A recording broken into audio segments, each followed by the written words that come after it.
First అధ్యాయం శ్రీమద్ భాగవతం, ఇటువంటి పరమహంస సంహిత, అటువంటి సంహితను మనం ప్రారంభం చేసుకుంటున్నాం. మొట్టమొదటి స్కందం, మొట్టమొదటి అధ్యాయం స్టార్ట్ చేసుకునే ముందు ఒకసారి భాగవతానికి సంబంధించిన శ్లోకాలు, నారాయణం నమస్కృత్య నరం చైవ, ఆ శ్లోకాలు ఒక్కసారి కూడా నేను చెప్తాను, నా వెనకాల మీరందరూ కూడా చెప్తూ ఉండండి. దాని తర్వాత మనం ప్రారంభం చేసుకుందాం మొట్టమొదటి శ్లోకం నుంచి.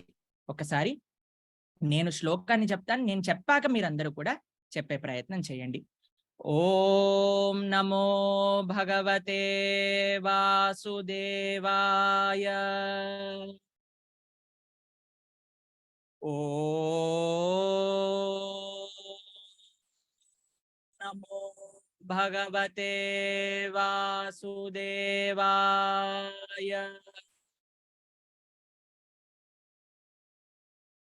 ఓం నమో భగవతే వాసుదేవాయ.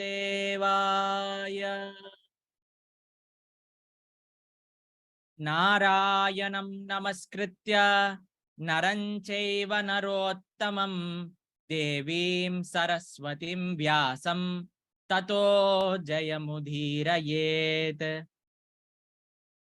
నారాయణం నమస్కృత్య నరం చైవ నరోత్తమం దేవీం సరస్వతీం వ్యాసం తతో జయముదీరయేత్.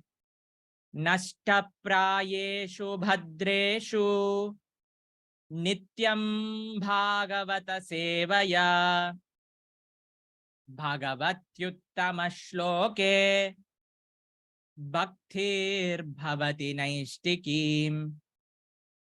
కృష్ణాయ వాసుదేవాయ దేవకీ నందనాయ చ నందగోపకుమారాయ గోవిందాయ నమో నమః. హరే కృష్ణ. ఇప్పుడు మొట్టమొదటి అధ్యాయం, మొట్టమొదటి శ్లోకం, మనం శ్రీమద్ భాగవతాన్ని ప్రారంభం చేస్తున్నాం. ఒకసారి అందరూ కూడా భగవంతుని, ఆచార్యులని, శ్రీల ప్రభుపాదుల వారిని, మన గురువులని స్మరించుకొని మొట్టమొదటి స్కందం, మొట్టమొదటి అధ్యాయం, మొట్టమొదటి శ్లోకం శ్రీమద్ భాగవతం. జన్మాద్యస్య యతో అన్వయాత్ ఇతరతశ్చాజ్ఞేషు అభిఘ్నస్వరాట్ తేనే బ్రహ్మ హృదయ ఆది కవయే ముహ్యంతి యత్సూరయః తేజో వారి మృదాం యథా వినిమయో యత్రా త్రిసర్గో మృషా ధామ్నా స్వేన సదా నిరస్తకుహకం సత్యం పరం ధీమహి.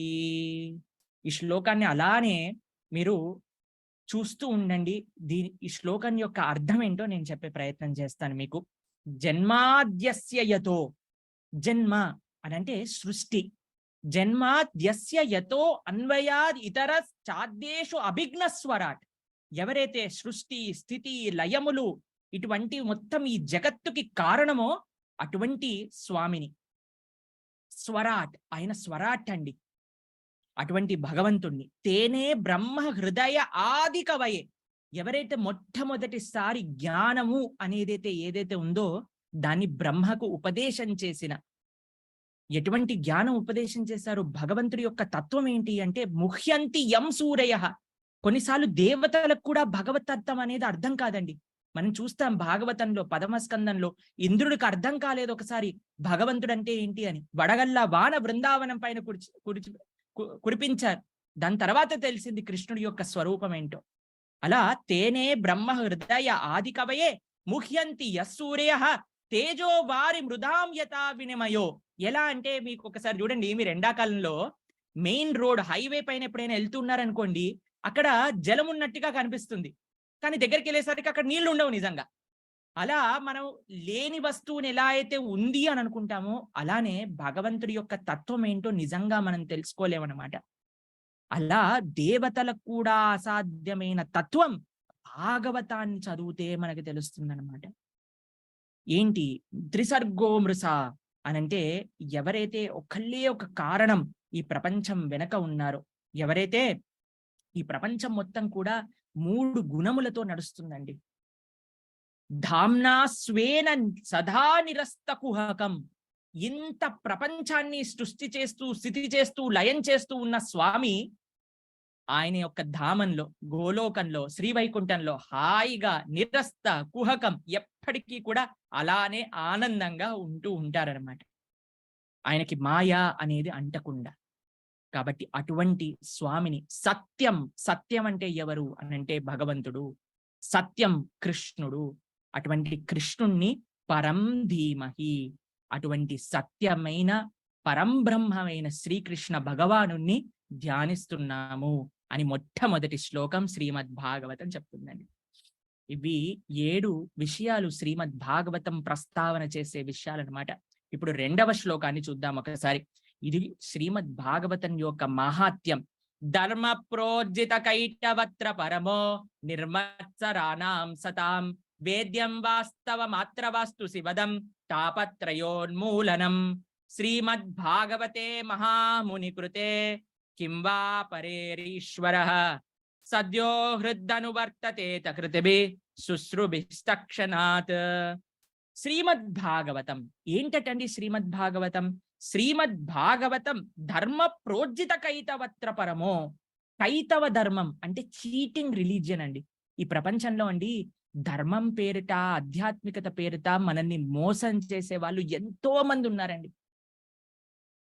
మనకు అనిపిస్తుంది మేము ఆధ్యాత్మికంగా ఉన్నాం. ఈ మధ్యలో యూట్యూబ్ లో, టీవీ ఛానళ్లలో ఆ ఛానల్ అని, ఈ ఛానల్ అని ప్రొద్దున నుంచి లక్షలాది వ్యూస్ వస్తూ ఇదే ధర్మం, ఇదే సనాతన ధర్మం, ఈ వ్రతం చేయండి, ఈ పూజను, ఈ నోము చేయండి, ఇదే ధర్మం, ఇదే ధర్మం, ఈ కోరికతో ఈ పూజ చేయండి, ఆ కోరికుంటే ఆ పూజ చేయండి అని మన మనసుని మొత్తం తిప్పేసి మనమేదో ధర్మాన్ని పాటిస్తున్న వ్యక్తులుగా మనల్ని చీటింగ్ చేస్తున్నారు కదండి. అటువంటి ధర్మ ప్రోజ్జిత కైతవత్ర పరమో.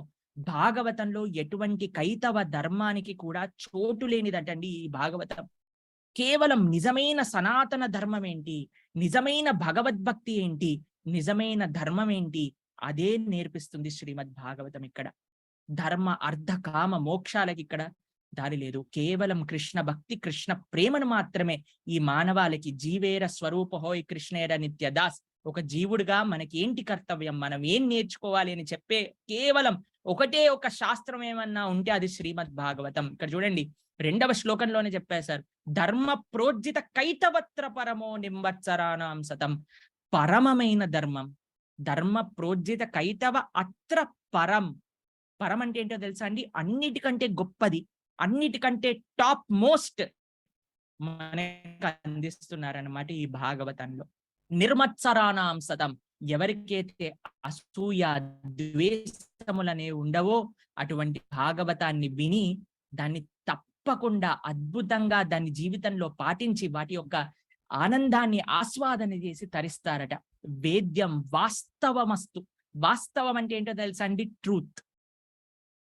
కాబట్టి ఈ భాగవతం వాస్తవమైన వస్తువుల్ని మాత్రమే మనకు అందిస్తుంది. ఈ ప్రపంచంలో కేవలం ఒకటే ఒక వాస్తవ వస్తువు ఉందండి, అది భగవంతుడు.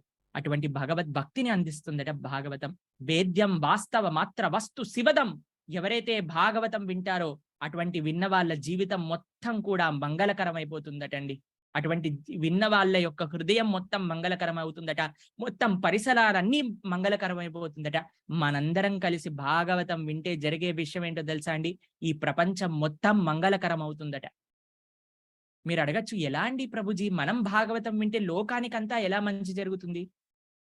చూడండి, మీరు మంచిగా అప్పుడే మీరు తయారు చేసిన ఒక సాంబార్ పొడి వేసి చక్కగా వంటింట్లో సాంబార్ చేసి దాంట్లో అన్ని మంచి మంచి కూరగాయ ముక్కలు వేసి, ఎర్ర గుమ్మడికాయ, దోసకాయ, ఆ తర్వాత అద్భుతమైన మంచి వంకాయ, క్యారెట్, బీన్స్ ఇవన్నీ వేసి గుమగుమలాడుతూ ఉంటే కరివేపాకు పైనుంచి ఇలా నడిపి దాంట్లో బారేసి దాని తర్వాత చక్కగా నెయ్యితోటి ఒక తాలింపు చేసి ఈ సాంబార్లో వేసి ఆ సాంబార్ యొక్క గుమగుమలన్నీ కూడా పక్కింటికి ఎదురింటికి వెళ్తే వాళ్ళకు కూడా ఆకలేస్తుంటది కదండి. అంత వాసన ఏంటి ప్రభుజీ, మీరు చెప్తుండే ఆకలేస్తుంది మాకు, మేము ఇప్పుడు వెళ్ళిపోతున్నాం క్లాస్ నుంచి అని చెప్పేట్టుగా మనకు అనిపించచ్చు. కాబట్టి మనం ఒక దగ్గర ఒక పని చేస్తే దాన్ని ఎంతో మందికి వాటి యొక్క తాలూకా ఒక అనుభూతి అనేది కలుగుతుంది. అలానే మనందరం శ్రద్ధగా ఇక్కడ భాగవతం వింటే ప్రపంచం మొత్తానికి కూడా మనం మంచి చేసిన వాళ్ళం అవుతాం. ప్రపంచం మొత్తం కూడా మంగళకరం చేసిన వాళ్ళం అవుతాం అన్నమాట. కాబట్టి ఇక్కడ ఏం చెప్తున్నారు చూడండి. మహాముని కృతే వాస్తవ మాత్ర వస్తు శివదం తాపత్